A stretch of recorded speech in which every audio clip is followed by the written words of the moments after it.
Muy buenos días, mi nombre es Belén Atsili González Calva, estudiante de la licenciatura en optometría en el Centro Interdisciplinario de Ciencias de la Salud, Unidad Santo Tomás del Instituto Politécnico Nacional.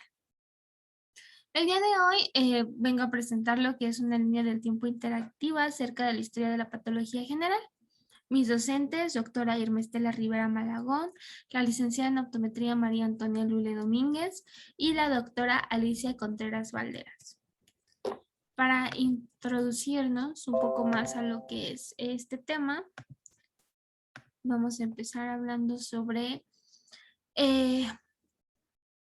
la patología. Este viene del griego patos, que significa sufrimiento, y logos, que significa palabra.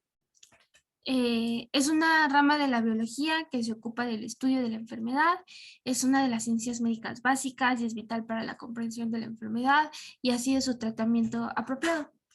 El analizar e interpretar la historia de una disciplina tan extensa en conocimientos no es solamente reconocer el trabajo de nuestros más destacados antepasados, más bien es dar una idea completa de cómo las distintas disciplinas como lo son la anatomía, la fisiología, la física, la química, la microbiología, inmunología, genética, biología celular, molecular, pueden estar ligadas tan estrechamente para dar origen a lo que hoy conocemos.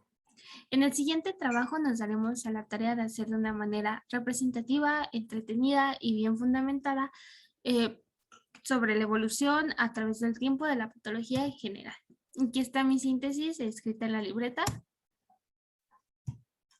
Ok, muchos autores dividen de distintas maneras lo que es la historia de la patología, periodos, etapas, momentos importantes. Por ejemplo, aquí podemos ver cómo se desglosa en estos grandes periodos, como por ejemplo Morgani en Italia, en Francia durante las primeras 4 décadas del siglo XIX, el auge de la patología alemana hasta 1890.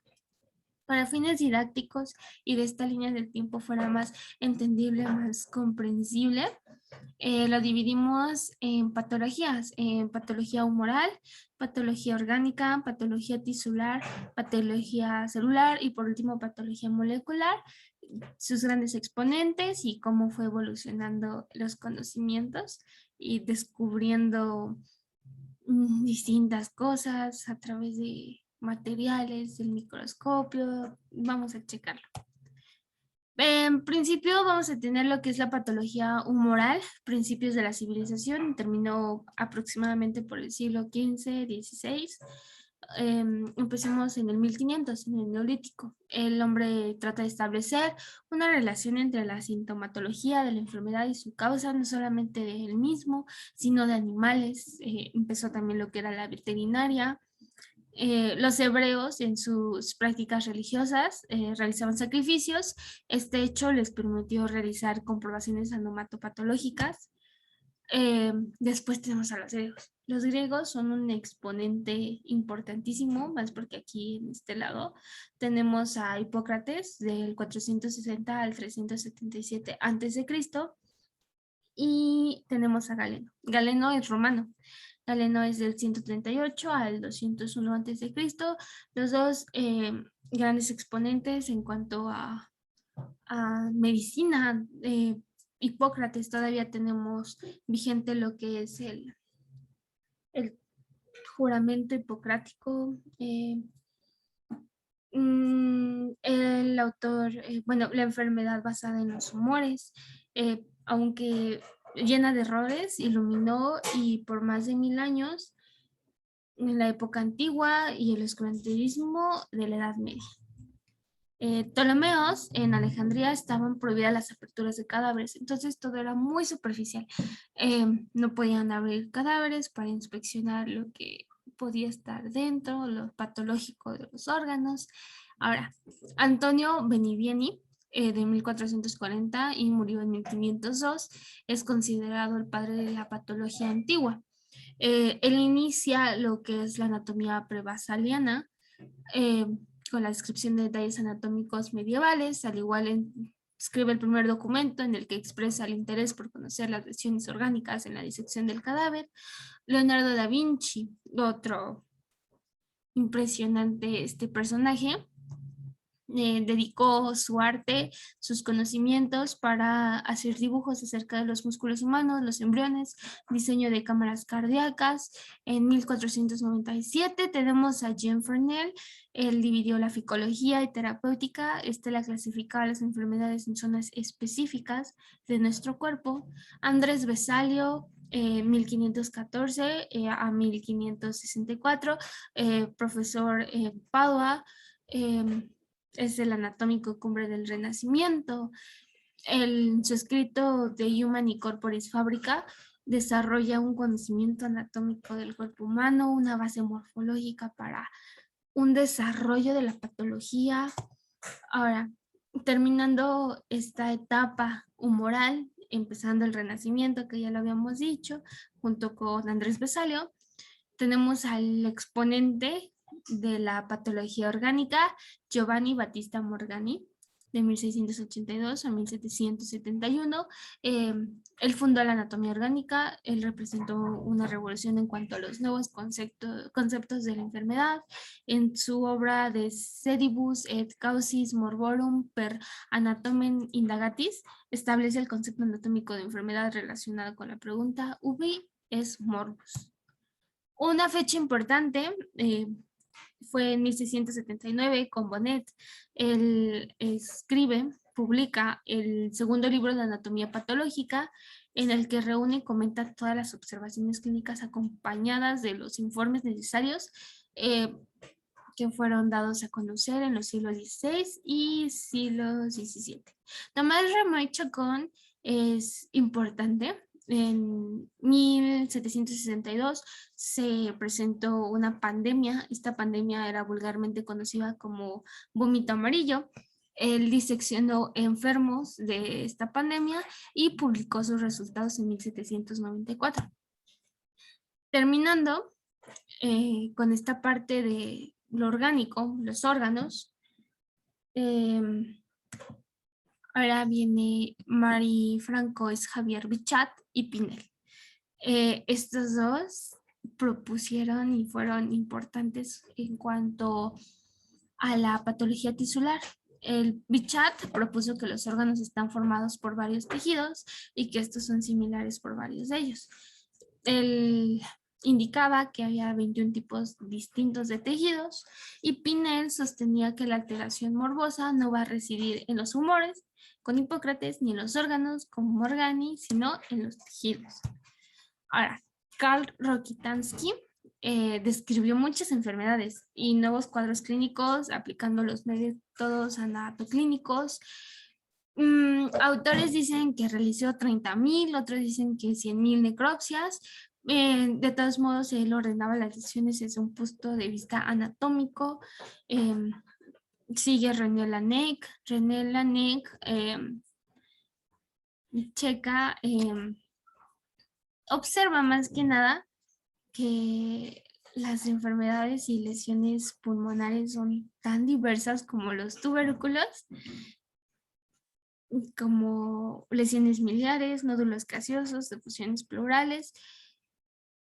Son diferentes expresiones de una misma enfermedad, y la cual llamó tuberculosis, sobre la base de la misma similitud de los tubérculos. Otro dato importante de René Laennec es que él fue el precursor del estetoscopio. Ahora, Matthew Bailey es el principal investigador inglés, es el autor del primer libro comprensivo de anatomía patológica publicado en el Reino Unido. Carlos Finlay es el descubridor causal de la fiebre amarilla, un profuso conocedor de esta enfermedad, de su patogenia, su prevención y erradicación, y gracias al doctor Julio San Martín Carriere, le ayudó demasiado a Finlay a profundizar el estudio de esta enfermedad. Terminando lo que es la parte tisular, vámonos a la celular. Esto tuvo un gran auge gracias a la teoría celular de Schleiden y de Schwann. La unidad fundamental anatómica y funcional es la célula. Hasta el día de hoy es una teoría muy vigente. El principio de la patología celular es el siguiente. Toda enfermedad, cualquiera que sea, puede considerarse en una primera instancia como una alteración del agregado celular, siendo por tanto una modificación de las células. Aquí tenemos una imagen representativa de cómo, en efecto, la primera instancia es una alteración del agregado celular. Ahora, Rudolf Virchow, él propuso que los órganos están formados por tejidos y que estos son similares para varios de ellos. Indica que existen 21 tipos de tejidos diferentes. Y él propone, dice que desde ahora en adelante toda investigación ulterior deberá fundarse en este trío: observación clínica con investigación física y química, experimentación con animales y autopsia, y además investigación microscópica. Conheim subrayó la relación entre la estructura y función anormales en su obra Vorlesungen über Allgemeine Pathologie en 1877. A partir de este momento, la anatomía patológica se convierte en el eje guía de la medicina y el pensamiento anatomoclínico dominará ya sobre todo el resto del siglo XX. Empezamos con la patología molecular. Tenemos aquí a Henry Scheidt del lado superior derecho, me parece. Supera la doctrina de Virchow, traslada la base del consenso patológico a una unidad inferior a la celular, a la molécula, creando la patología molecular. Entonces, unidad fundamental. Adiós célula y bienvenido lo que ahora nos dice Henry Scheidt. Entre otras cosas, en España se desarrolló ampliamente la doctrina histopatológica. Esto da nacimiento a grandes científicos y se denomina la Escuela Histológica Española del siglo XX. William Welch, en 1974, introdujo la patología en Estados Unidos de América. También llevó a cabo investigaciones de fisiología y bacteriología. Ernest Rusta y Max Snow crean el primer microscopio electrónico comercial en 1931. Van Ardeni en 1934 desarrolla el microscopio electrónico de barrido. Y ahora sí, del 2000 comienza la etapa submolecular y molecular, que es lo que ahora estamos investigando, lo que estamos viendo, los conocimientos que en este momento nosotros podemos ser testigos de su descubrimiento. Ahora, para concluir, me gustaría decir que, al igual que otras disciplinas, la patología constituye un cuerpo doctrinal originario a través del estudio de la enfermedad en el transcurso de los tiempos. En ellos hemos descubierto nuestros aciertos, desaciertos, como por ejemplo con Hipócrates en su teoría humoral. La historia de la patología y su evolución se puede desglosar en 4 grandes momentos. Ya se los había comentado: Morgani en Italia, Francia con sus primeras 4 décadas del siglo XIX, para continuarse en el auge de la patología en 1890. El estudio empírico y sobre todo nuestro deseo de establecer una relación de la sintomatología, y de la enfermedad y su causa, dieron pie a nuestro espíritu investigador. Posterior a esto se puede decir que el razonamiento, la observación, la experimentación son ahora los pilares en el conocimiento de lo que nos compete.